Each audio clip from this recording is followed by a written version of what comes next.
It was a quiet Sunday evening in Houston. Lakewood Church had just wrapped up one of its most attended services of the year. The air was still charged with the energy of thousands of worshipers, singing, clapping, and hanging on to every word of Pastor Joel Osteen. But somewhere behind the scenes, away from the pulpit lights and the giant stadium screens, Victoria Osteen sat in her private study, a place where she rarely allowed anyone except her closest family. A cup of tea rested on the table beside her, untouched and now cold. Her phone buzzed every few seconds. Messages from friends, church members, even reporters. She ignored them all. Her mind was on one thing, the words she was about to say publicly, words that would not only shock their congregation, but would change her husband's life forever. For more than 2 decades, Victoria had stood beside Joel. Through the book tours, the television appearances, the full stadiums, and yes, the criticisms. They had been a team, smiling in public, praying together in private. But this time, it was different. The moment she decided, 2 nights earlier, Victoria couldn't sleep. She had been pacing around their spacious living room while Joel was already upstairs, resting for his next day's sermon. Her thoughts were tangled between loyalty to her husband and a growing weight on her conscience. In the dim light of a table lamp, she stared at an old letter, something she had kept hidden for years. The handwriting was familiar, and the contents devastating. It wasn't a confession of sin. It wasn't a scandal in the usual sense. It was a truth that could shake the foundations of how people saw Joel, and perhaps even how Joel saw himself. For years, Victoria had chosen silence, believing that keeping certain things private was the best way to protect their ministry. But now, after a recent event, a funeral they had both attended, she felt the time for silence had ended. The funeral that changed everything. Just a week ago, Joel and Victoria had been in Baton Rouge for a private memorial service. It wasn't publicized, but many key figures from the Christian broadcasting world were there. Among them, Francis and Donnie Swaggart. The service had been solemn, but what happened after? That was the real turning point. In a quiet side room of the church, Victoria had overheard a conversation, one she was never meant to hear. Donnie Swaggart's voice was unmistakable, deep and urgent. Joel's was softer, trying to calm the moment. "You need to make this right, Joel," Donnie had said firmly. Victoria froze in place. She couldn't catch every word, but phrases like "the truth will come out" and "people deserve to know" echoed in her ears. Joel had walked out moments later, brushing past her, pretending nothing had happened. But Victoria knew her husband well enough to see the weight on his shoulders. The build-up. For the next several days, Joel went about his routine, preaching, smiling, encouraging millions through TV and social media. But at home, he was distant. He avoided certain topics, and every time the phone rang, he would step out of the room.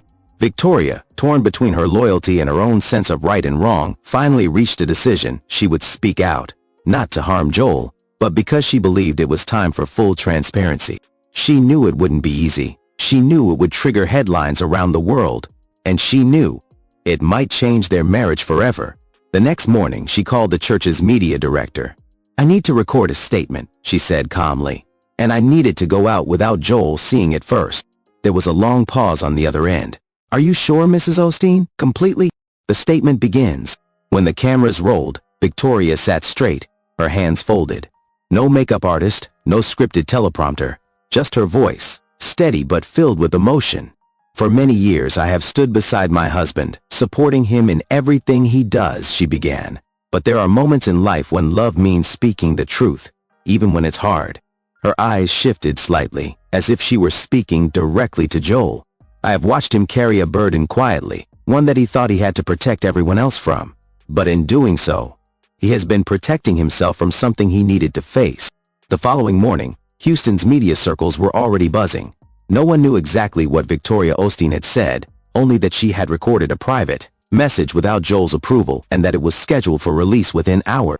Inside Lakewood Church, staff members whispered in the hallways. Some were nervous, others curious, but Joel himself had no idea. Victoria's voice goes public. At 10 a.m., the church's official YouTube channel suddenly uploaded a video titled, "A Message from Victoria Osteen." No flashy intro, no background music. Just her, sitting in that quiet room. The comment section exploded within seconds. Victoria's voice was calm, but her eyes told another story. "I have been silent for too long," she began. "Not because I was afraid of the truth, but because I believed the truth could damage the work we've been doing for decades. But I've realized something. The truth can never truly destroy God's work. It can only set us free. She paused, letting the words sink in. The hidden struggle. Joel is a man of faith, a man who has inspired millions. But he has also been a man carrying a weight in secret, a weight he never wanted to talk about. For years, he has smiled through it, preached through it, prayed through it, but it has been eating at him. Her voice trembled slightly.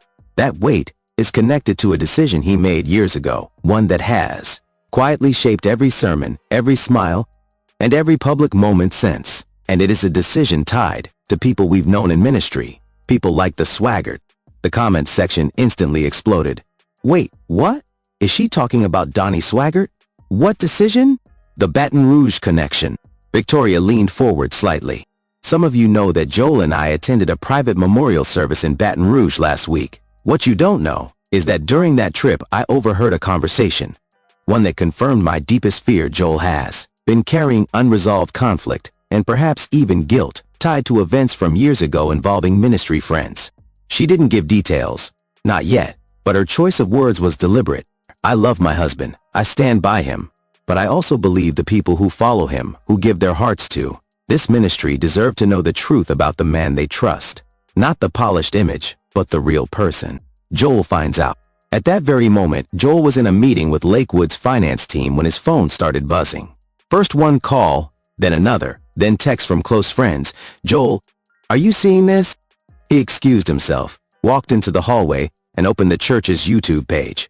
And there she was, his wife, speaking words he had never expected to hear in public. He stood frozen, his jaw tightening with each sentence. Staff members who passed him in the hallway later said they had never seen Joel's face so pale.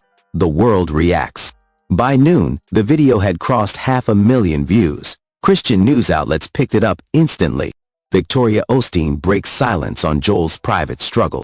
Shocking message from pastor's wife hints at ministry conflict. Is the Osteen-Swaggart connection deeper than we knew? Phone calls poured in from friends, critics, and even television producers. Some wanted Joel's comment. Others wanted Victoria for an exclusive interview. Behind closed doors. At home that evening, the atmosphere was tense. Joel sat across from Victoria in their kitchen, the warm light of the chandelier doing little to ease the cold distance between them. Why now? Joel asked softly. Victoria didn't look away. Because if we wait any longer, the truth will come out in a way we can't control. Joel shook his head. You don't understand the damage this can do. To the church. To us. I understand exactly, she interrupted. But I also understand the damage secrets cause when they're left to rot. Silence. The kind that feels heavy. For days after Victoria's video went live, speculation ran wild. Podcasters dissected every frame. YouTubers slowed her video down, hunting for hidden clues in her tone, her pauses, even the way her hands moved. But still, no one knew exactly what she meant.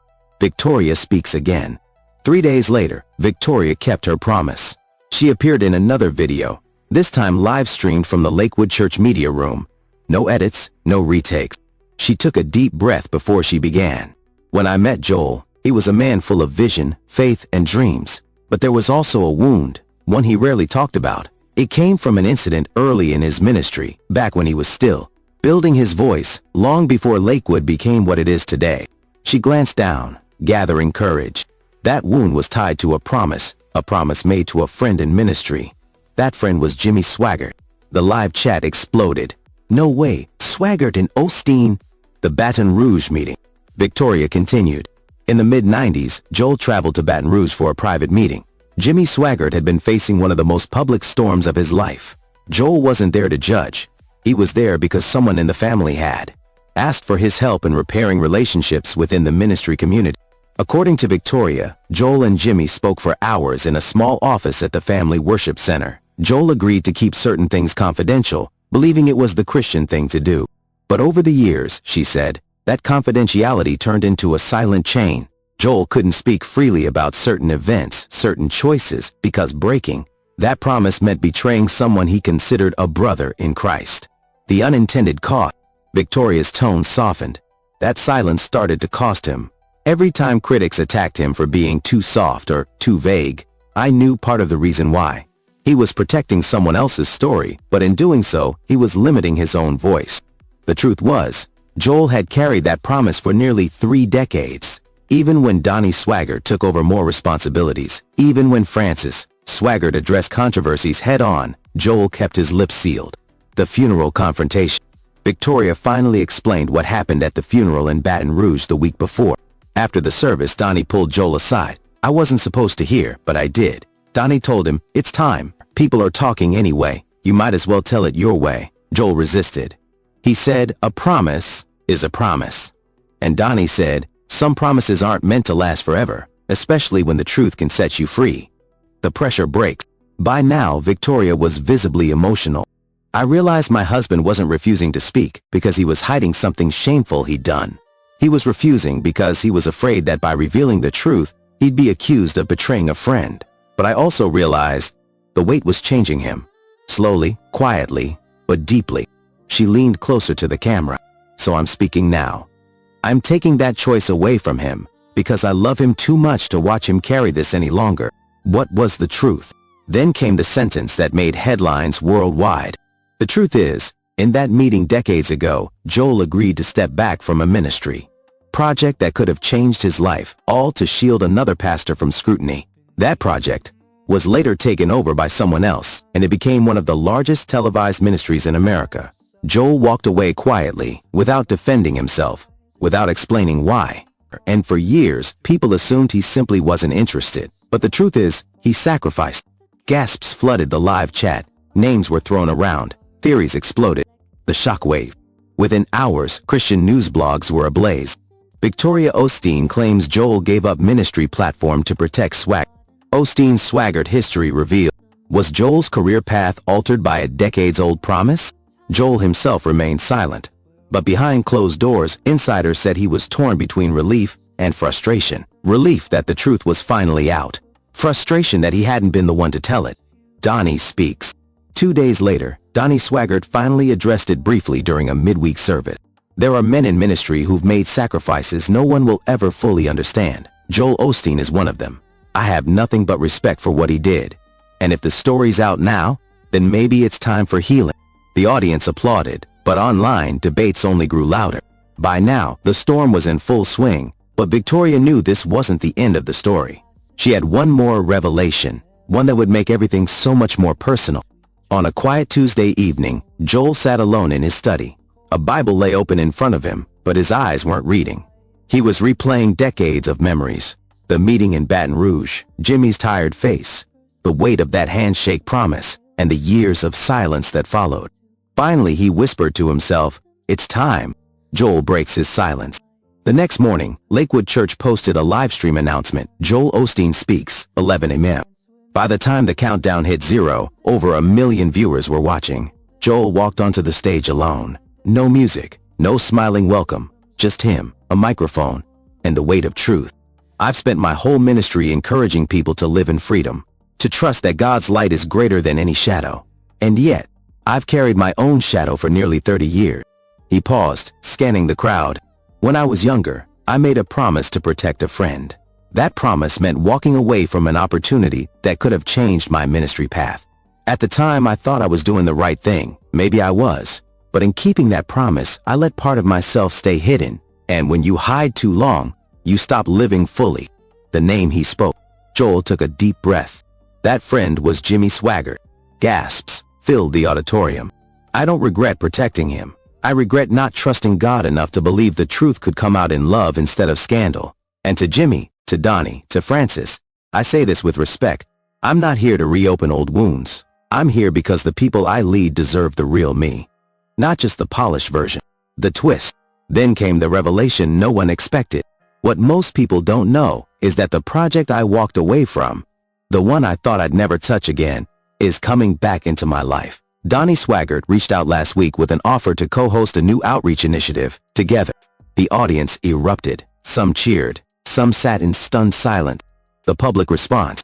By that evening, headlines blared. Joel Osteen and Donnie Swaggart announced joint ministry effort. From silence to partnership, a 30-year journey. Victoria Osteen's bold move changes everything. Some critics accused the whole thing of being a publicity stunt. Others saw it as a long overdue reconciliation. But for Joel, it was simpler than that. A chain had finally broken. The private moment. That night, at home, Joel found Victoria sitting by the fireplace. "Mad at me?" she asked with a faint smile. Joel chuckled softly, "Maybe for about 5 minutes, but thank you." "For what?" "For forcing me to live my own sermons." They sat in comfortable silence, the kind that comes only after a storm has passed. Epilogue. In the weeks that followed, Joel and Donnie appeared together on stage for the first time. The audience saw two men, different in style, united in purpose, telling the world that grace was greater than any secret. And somewhere, Jimmy Swaggart watched from a distance, quietly nodding. Because sometimes, the hardest truths are the ones that set